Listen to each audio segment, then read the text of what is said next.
The War of 1812 is a largely forgotten event in United States history. The British barely acknowledge it happened. President James Madison's wife Dolly, assisted by Madison's personal servant Paul Jennings, quizzed 21st century contestants about events that affected Washington, D.C. 200 years ago. What do you know about the War of 1812? Well, I think I know a lot about it. Absolutely nothing. Just when was the War of 1812? I'm guessing it started in 1812. It was in 1812. Is that a trick question? 1812. History buffs, or those who just took the Dumbarton House tour, can even provide a date range.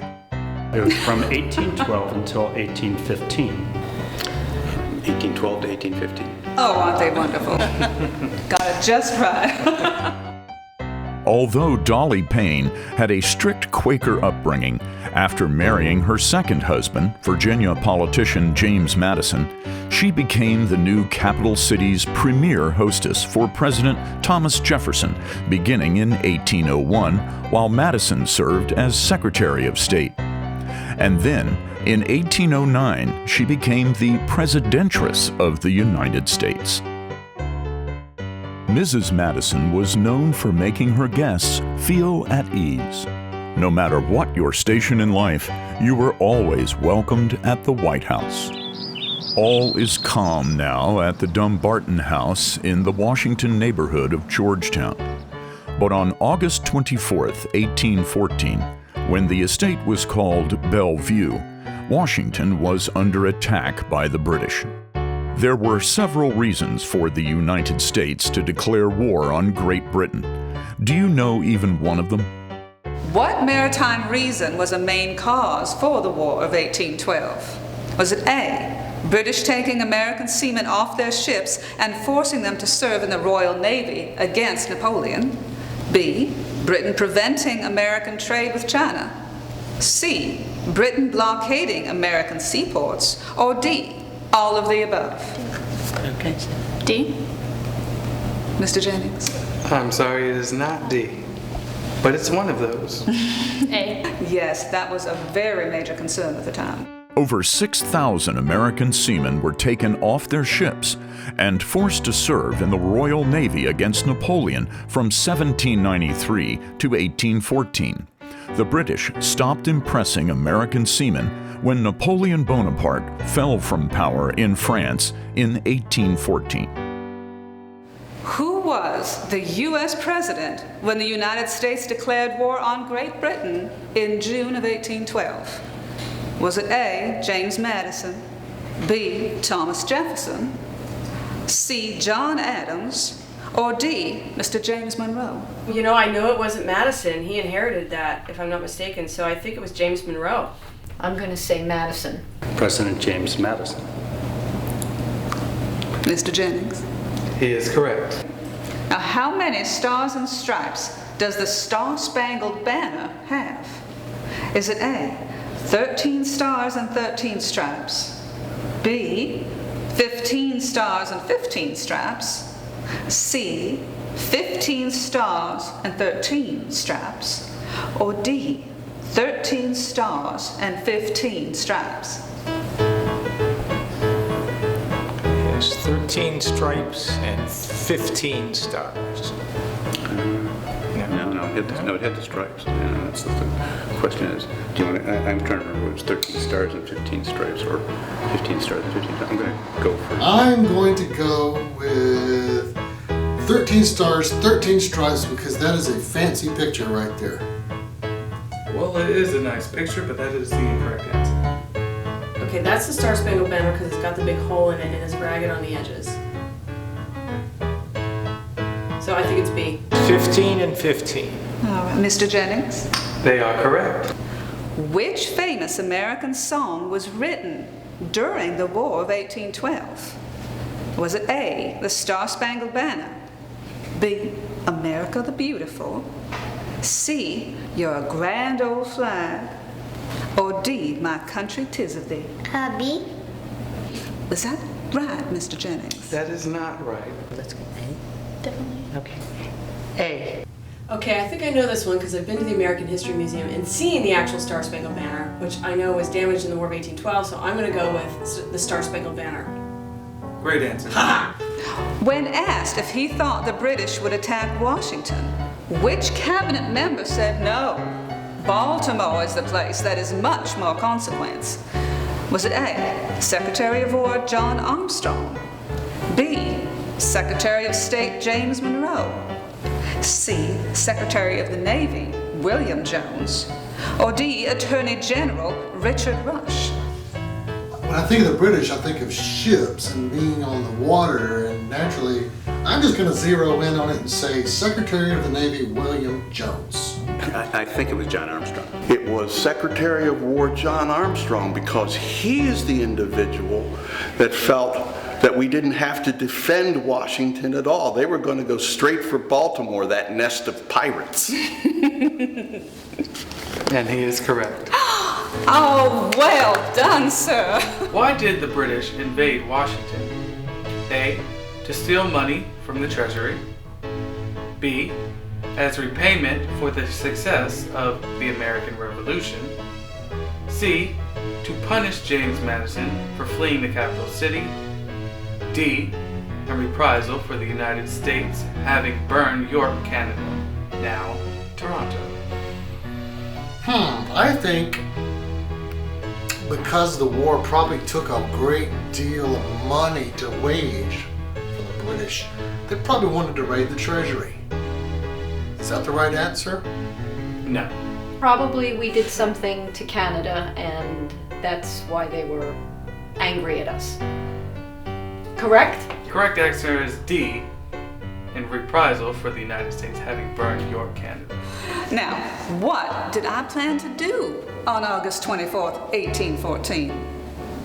A, have President Madison and his cabinet members and military commanders to dinner at the White House after winning the Battle of Bladensburg. B, go bowling on the South Lawn. C, have an ice cream social with my friends. Or D, do laundry and mending.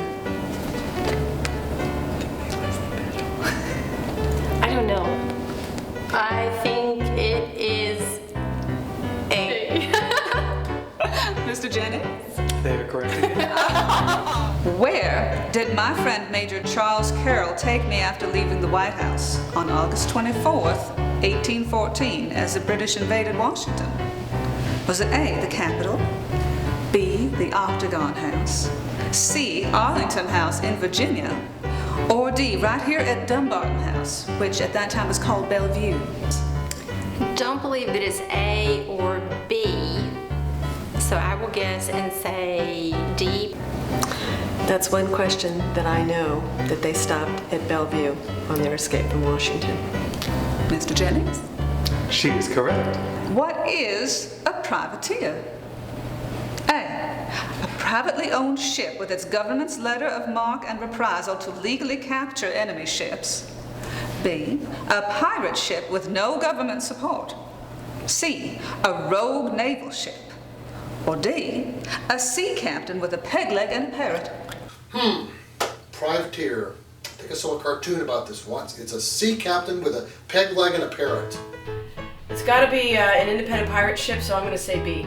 I'll always pick the longest answer. Correct. They are correct. Now that is a strategy I haven't heard yet. Hi, I'm Elizabeth Fortek. I'm the bosun on board Pride of Baltimore 2 out of Baltimore, Maryland. She's a representative of a topsail schooner that was used during the War of 1812 as a privateer. How many ships did American privateers capture during the War of 1812? A, 254, B, 517, C, 23, or D, 1,300. And I'm going to go against my instincts and say 1,300 because it just seems outrageous. Well, I think it's 1,300.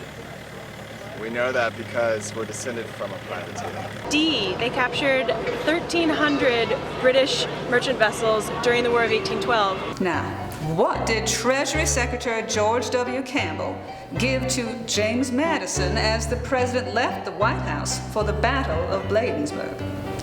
Was it A, his hat? B, his resignation? C, his pistol? Or D, his prayers? I go with pistol. I go with prayers, actually. Okay. Anyway, which one? I can see. That's Okay, it's D, prayers. his prayers. Mr. Jennings. I'm sorry, that is incorrect. Either his hat or his pistol. I'm gonna guess and say hat. His hat.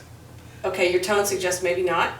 As the president was heading for the Battle of Bladensburg, I'm going to go with his pistol. I would hope he gave him his pistol. And he is correct about that one. Oh, that is wonderful. You are an expert. Dolly Madison was the first lady to create a charitable institution. What was it? A, girls' orphanage. B, soup kitchen. C, public library. Or D, veterans hospital. I don't know. My guess is that it's a hospital because there was just a war. Girls' orphanage. That's a great answer. Congratulations. When did James Madison sign the Treaty of Ghent that ended the War of 1812? Was it A, July 4th, 1814? B, December 24th, 1814? C, January 8th, 1815? Or D, February 17th, 1815? Wild guess, I'll go with D, February. I think the first one's a trick. July 4th, they wouldn't. That's just it's like you in. Definitely. Yeah, definitely. And the other one's Christmas Eve. Yeah, that's going. It was very late. I think the war ended a long time afterwards. So, but that's tricky. They're very close. January, February. What do you think? February. D. Yeah, D. D, Mr. Jennings? They are correct. Very good. Yes, that's teamwork. That's perfect. Where did President James Madison sign and ratify the Treaty of Ghent, which ended the War of 1812? Was it A, the White House, B, the Capitol, C, the Octagon, or D, Fort McHenry? The year before, the White House had been burned. I don't think they had time to repair it by this point. Capitol, likewise, burned the year before. Fort McHenry was not really part of the government social scene, whatever. I'm going to go with the Octagon. And he is correct. Oh, very good. What was my favorite flavor of ice cream? It was very popular during colonial times. Now, was it A, vanilla, B, pistachio, C, bourbon, or D, oyster?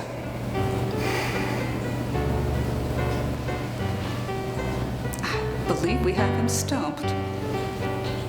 Pistachio. I think bourbon's probably a good choice, but Pistachio. It's not pistachio. No. Which one is it? I say bourbon, he says oyster. The correct answer was Oyster. that's my favorite flavor too. oyster. Oyster. Oyster. Oysters? I mean, oysters. I've heard it's been oyster, but it sounds disgusting. Ladies' fashions in 1812 were based on the society that Washington wished to emulate. Now, what did the new capital city fancy itself to be? A, the new Athens. B, the new London. C, the new Paris. Or D, the new Rome. Oh, well, let's say it was based on the Napoleonic fashions of Paris. That is incorrect. Oh. Well, democracy, I'm going to guess A, the new Athens. I would say the new Athens. It sounds good. Mr. Jennings. That is incorrect. Oh. No. And What's the correct answer? The correct answer is D, the new Rome. Hello, ladies and gentlemen. My name is Jamie Trost. I'm the captain of Pride of Baltimore 2, inbound right now in the outer harbor of Baltimore towards Fort McHenry and into the inner harbor, trying to traverse a route that the British could not themselves gain access to. They came in 1814 in September to invade Baltimore. For what reason? A, to destroy the textile mills of the Baltimore area. B, to put an end to the beginnings of the Chesapeake and Ohio Canal, a towpath that allowed barges to get from the Ohio River down to the Chesapeake Bay and supply the Chesapeake Bay. C, because they were on a general campaign of terror, pillaging and burning American cities to disrupt the American economy. Or D, because they wanted to put an end to the shipyards that were building the Baltimore schooners serving as privateers. I was trying to decide between B and D. Yeah, because either the canal or the schooners. Both by the water. Maybe D. Maybe D. To destroy the shipyards. Correct answer, of course, is D. The privateers out of Baltimore were more successful than any other privateers in the fleet of American ships, and the British were none too pleased at their successes. Which new weapon was introduced by the British at the Battle of Bladensburg?